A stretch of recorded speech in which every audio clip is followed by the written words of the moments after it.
Alright guys, welcome back. We're going to make this quick little intro here. Going to be turning a few sets of measuring cups and measuring spoons. I'm going to be using two different types of wood here today. This is Paduke. It's got a real nice orangish red tone to it when it's finished. And then another one of my favorites, Purple Heart. This stuff is extremely hard, but man is it pretty when it's all polished up. So, we're going to go ahead, head over to the drill press, and punch the holes in it so we can get these little brass tubes glued in, and then we'll be over at the lathe. So I'll see y'all in a bit. Alright, we're over here at the drill press. Just wanted to mention a few things. Unlike some of the other stuff, these do have a particular drill bit that you have to use. It calls for a 7mm drill bit, and you have to drill the entire way through the blank. So that's the only thing different about these. Other than that, it's basically the same. I do recommend that you have one of these self-centering drill press jigs, so that way you can have a perfectly straight hole the entire way through, and that really helps take the guesswork out of everything, because there's nothing worse than drilling a hole in a blank and having it not be perfectly center, and then having to drill another blank and just waste one of them. So I'm going to go ahead and finish getting my jig set up and then start drilling, and it'll probably be in a time lapse, and then I'll see you at the lathe.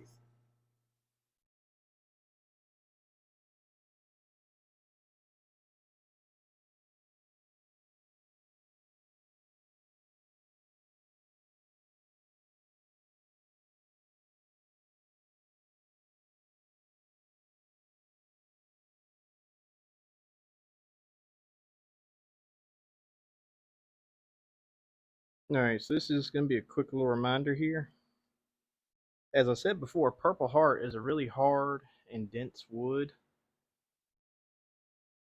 You may have saw on that time lapse I had to keep cleaning the chips out a whole lot because this blank split on me.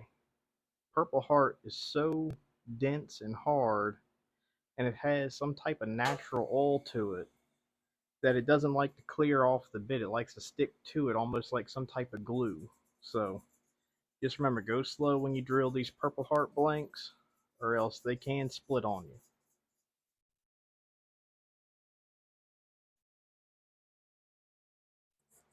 Alright, I'm not going to show you this for all of them because it's pretty straightforward. I'm sure you can tell what I'm about to do if you're used to pen turning and mandrel turning in general. This is just par for the course. I got some medium CA glue, and I put that on the brass barrel, and I like to twist it as I push it in, and when it gets tight, I just use the edge of my table and seat the blank and call that good. So I'll set that to the side, and then I'll do the same thing with these. And you don't have to use a lot. A little bit of the CA glue goes a long way.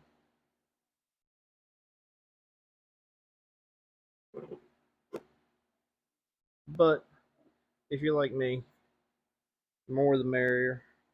As long as you don't glue your hand to the table, you still don't have enough on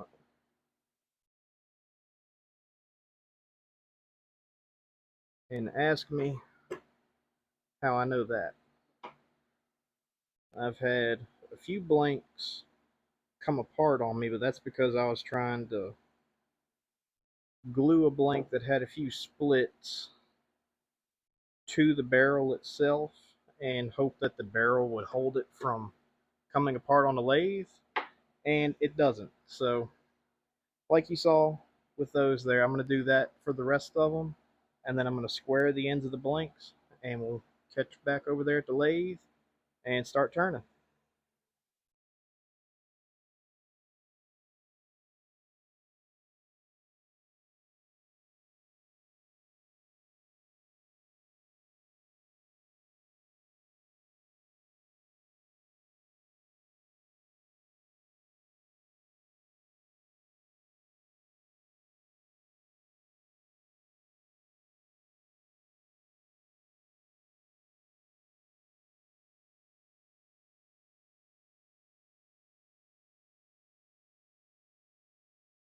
All right, I got all four of the handles turned, and this might seem a little unconventional, but I promise it's the best thing I have found to do this. These little brass bushings here, you can see have a little step on this edge.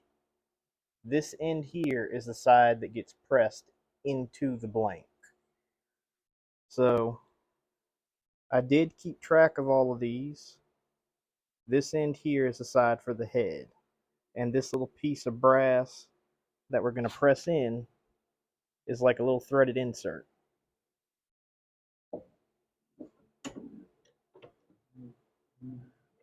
And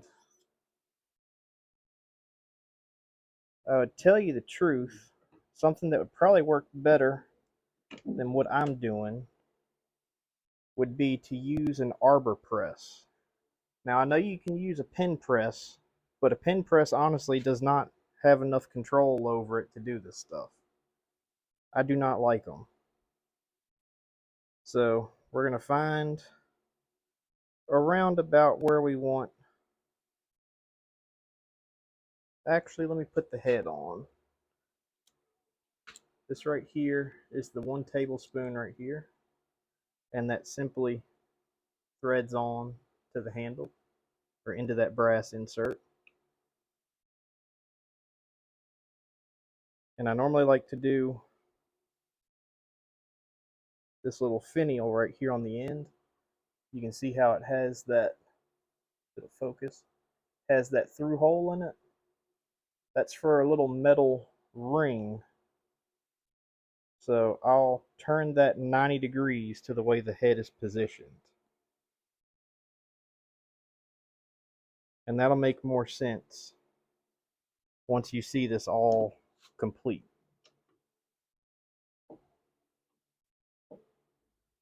Get that lined up, pressed in, put the head back on.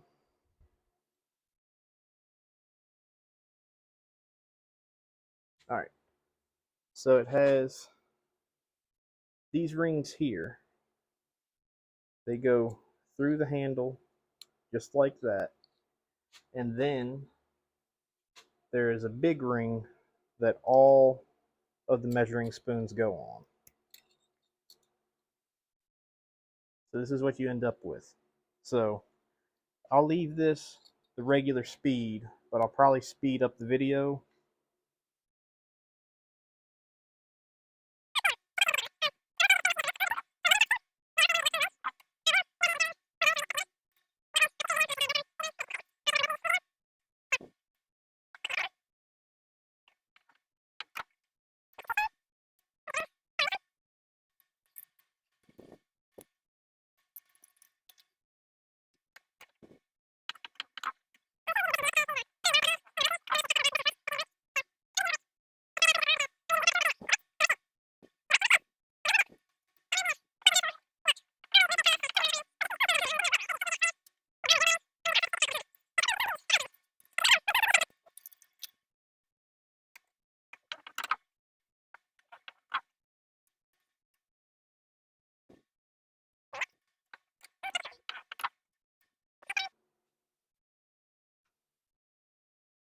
Put the last ring on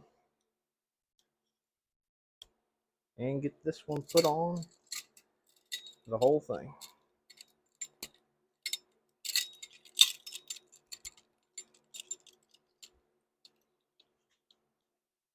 And there we have it.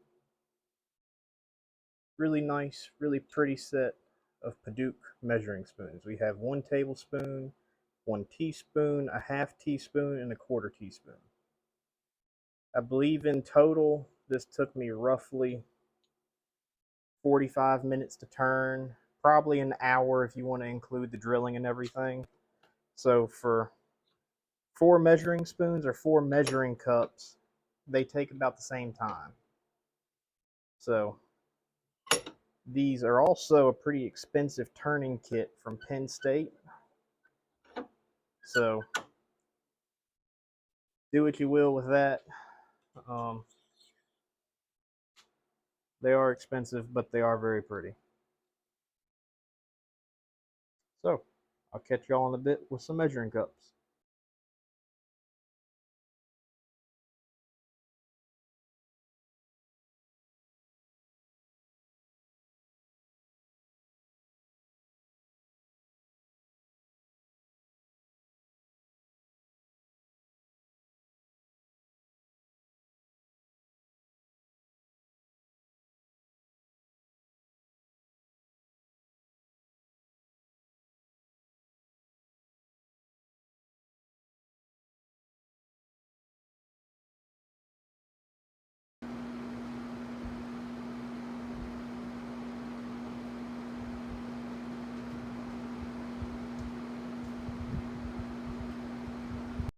All right, we're back.